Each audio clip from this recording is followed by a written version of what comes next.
রিল্যাক্সো বিডির পক্ষ থেকে আপনাদের শুভেচ্ছা।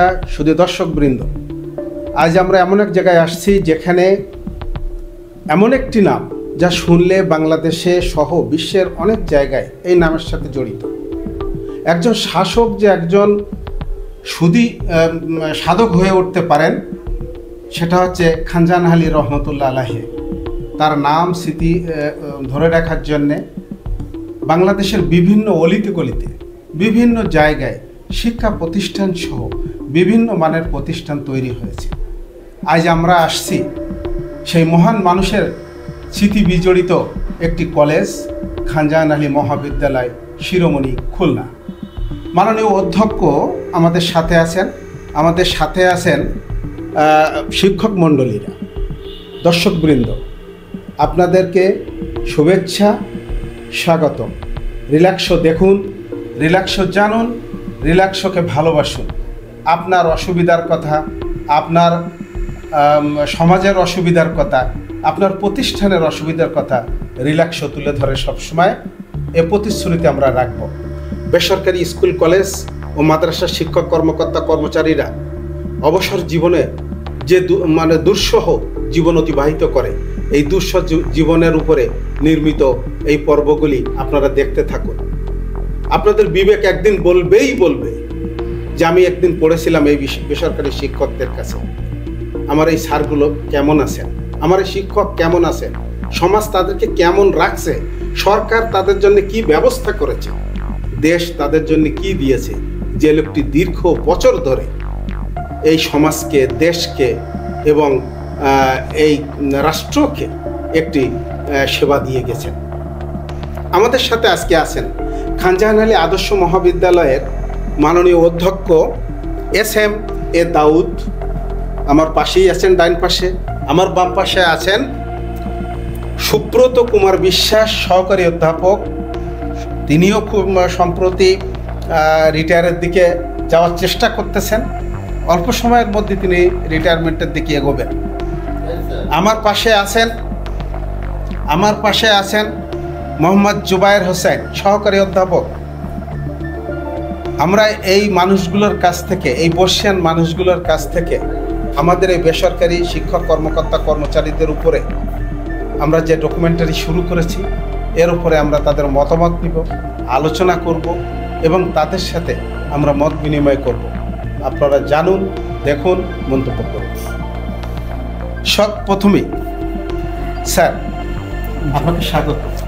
স্যার, আমাদের রিল্যাক্সোর পক্ষ থেকে আপনি স্যার আমাদের সাথে সম্পৃক্ত হয়েছেন।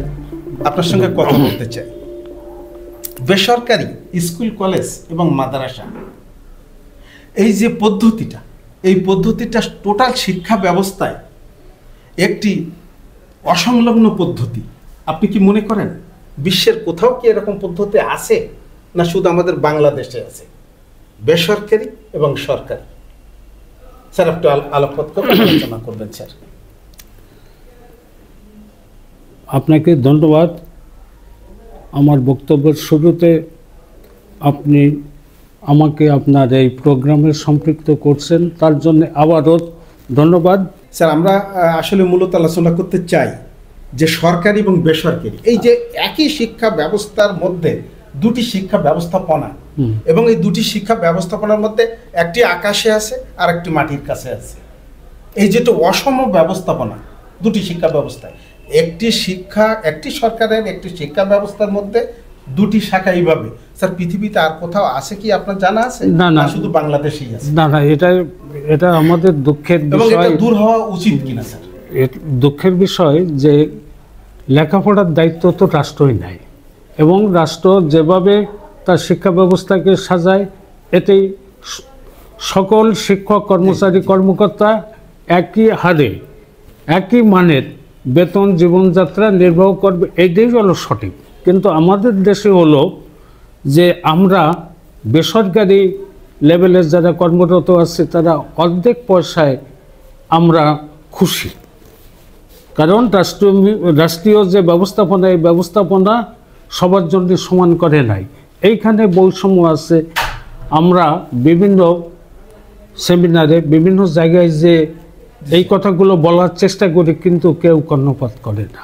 এখন রিটায়ারমেন্টের দ্বার প্রান্তে পৌঁছাই গেছি, আমাদের কি হবে একমাত্র। স্যার রিটায়ারমেন্ট নিয়ে যখন কথা তুললেনি, তাহলে স্যার আরেকটি কথা স্যার আপনার সাথে, সেটা হলো স্যার আপনি তো জানেন, যেহেতু আপনি দীর্ঘ বছর চাকরি করতেছেন, আপনি দীর্ঘ বছর ধরে শিক্ষকতা করতেছেন, আপনি একটি কলেজ নির্মাণ করেছেন, সেই কলেজের আপনি অধ্যক্ষ হিসেবে আছেন, পরিচালনা করতেছেন, কিন্তু যখন আপনি চাকরি থেকে রিটায়ার করবেন, অবসরে যাবেন, তখন কি করবেন একবার ভেবেছেন?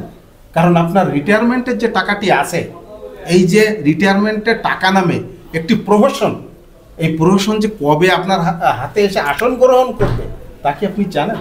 স্যার একটু আলোকপাত করবেন এই অবসরের উপরে। মানে আমার আর চাকরি আছে 2 বছর, আমি এখন থেকে আমার বুক শুকায় যাচ্ছে যে 2 বছর পরে আমি কি করব, অন্য কোনো কাজ তো জানি না।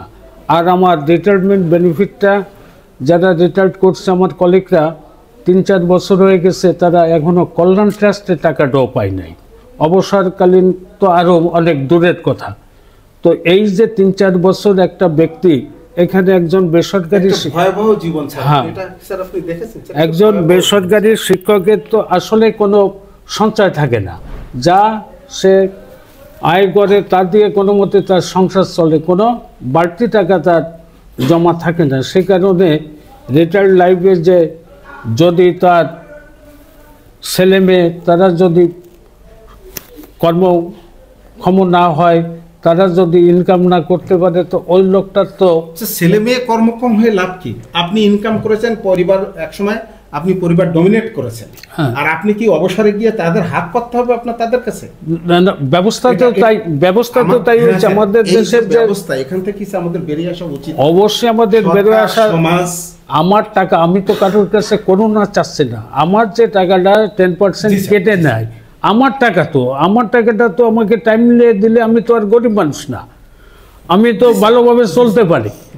কিন্তু হলো যে আমার নিজের টাকাটি পাইতে আমার 3-4 বছর সময় লাগে। এই 3-4 বছর এই যে গ্যাপটা আমি চলবো কিভাবে? স্যার আমি আপনার কাছে আবার আসবো স্যার। আমরা আমার পাশে জনাব সুব্রত কুমার এবং জোবায়ের সাহেব, স্যার আমি আপনার কাছে আপনাকে অভিনন্দন স্যার রিল্যাক্সোর পক্ষ থেকে, যে আপনি আমাদের রিল্যাক্সোতে সময় দিয়েছেন, অনুমতি দিয়েছেন, আপনি সম্পৃক্ত হয়েছেন। রিল্যাক্সো আপনাদের কাছ থেকে আন্তরিকভাবে কৃতজ্ঞ। আপনার মাধ্যমে রিল্যাক্সো টোটাল সারা দেশে মানুষকে মেসেজ দিতে চায় যে অবসরপ্রাপ্ত বেসরকারি স্কুল কলেজ মাদ্রাসার শিক্ষক কর্মকর্তা কর্মচারীগণ কেন এত নিগৃহীত, এত লাঞ্ছিত, এত মানে অচ্ছুত অবস্থায় থাকে অবসরের পরে। স্যার আপনি একটু আলোকপাত করবেন, সেই সাথে আপনি এটাও একটু আলোকপাত করবেন স্যার, মহার্ঘ ভাতা যারা রিটায়ার করেছে কিন্তু টাকা পায় নাই এখনো, তারা মহার্ঘ ভাতা আওতায় আসা উচিত কিনা? ধন্যবাদ স্যার, আপনাকে ধন্যবাদ এবং অভিনন্দন জানাই, এবং আপনার প্রতি কৃতজ্ঞ যে আপনি আমাকে এই কথা বলার সুযোগ দিয়েছেন আপনার রিল্যাক্সো ভিডিওর মাধ্যমে। আমি যেটা মনে করি যে আমাদের বাংলাদেশে এমপিভুক্ত শিক্ষা ব্যবস্থা অত্যন্ত অবহেলিত এবং সরকারের সুদৃষ্টি থেকে বঞ্চিত। দীর্ঘকাল ধরে আমরা অনেক আন্দোলন সংগ্রাম করেছি আমাদের সরকারি এবং বেসরকারি পর্যায়ে যে বৈষম্যগুলো আছে এই বৈষম্য দূর করার জন্য, কিন্তু কোনো সরকারই আমাদের দিকে সুদৃষ্টি দেয়নি এবং আমাদের নিয়ে বরং অনাকাঙ্ক্ষিত মন্তব্য করছেন যেগুলো শিক্ষক সমাজকে ব্যথিত করে। আমি মনে করি যে একজন শিক্ষক রিটায়ার করার পরে অন্তত সর্বোচ্চ 6 মাসের ভিতরে তার যে জমানো টাকা সেইটা যেন সে পায়, পেলে সে চলতে পারে, তার আর অসুবিধা না। আর এই যে অবসরের পরে যে সে যদি টাকা পয়সার সময় মতো না পায়, তাহলে তার যে মানবেতর জীবনযাপন করতে হয়, তাদের সমাজের লোক তাদের শ্রদ্ধা রাখতে পারেন না, তাদের প্রতি আর কোনো শ্রদ্ধা রাখতে পারেন না, এবং তারা অবহেলিতভাবে পরিবার এবং সমাজের কাছে অবহেলিতভাবে জীবনযাপন করেন। এই অবহেলিত জীবন থেকে তাদের অবশ্যই সরকারের এবং কর্তৃপক্ষের বেরিয়ে আনা উচিত এবং অনতিবিলম্বে এটা তো মানবিক কারণে স্যার। হ্যাঁ, এটা মানুষের এই যে একটা বিশাল জনগোষ্ঠী 5.5 লক্ষের উপরে একটা জনগোষ্ঠী এই পেশায় নিয়োজিত আছে, এই 5.5 লক্ষ মানুষের একটা মানবিক জীবন আছে। প্রত্যেক 5.5 লক্ষ মানুষের সাথে তার পরিবার সংযুক্ত। আমি যদি 5 জন করে ধরি তাহলে প্রায় 25 লক্ষ। এই 25 লক্ষ মানুষ এই বিষয়ের সাথে যুক্ত নাকি? হ্যাঁ স্যার। জি স্যার বলেন। আমাদের অবশ্যই সরকারকে এই যে এমপিভুক্ত শিক্ষকদের প্রতি সুদৃষ্টি দেওয়া উচিত এবং এই বৈষম্যগুলো অনতিবিলম্বে দূর করা উচিত। এবং থ্যাংক ইউ স্যার, আপনি একটা চমৎকার কথা বলেছেন। নিশ্চয়ই আপনার মেসেজটা, আপনি যে মেসেজটা দিলেন, মেসেজটা আমরা জায়গা মতো পৌঁছে দিতে পারবো ইনশাল্লাহ, এটা আমরা মনে করি।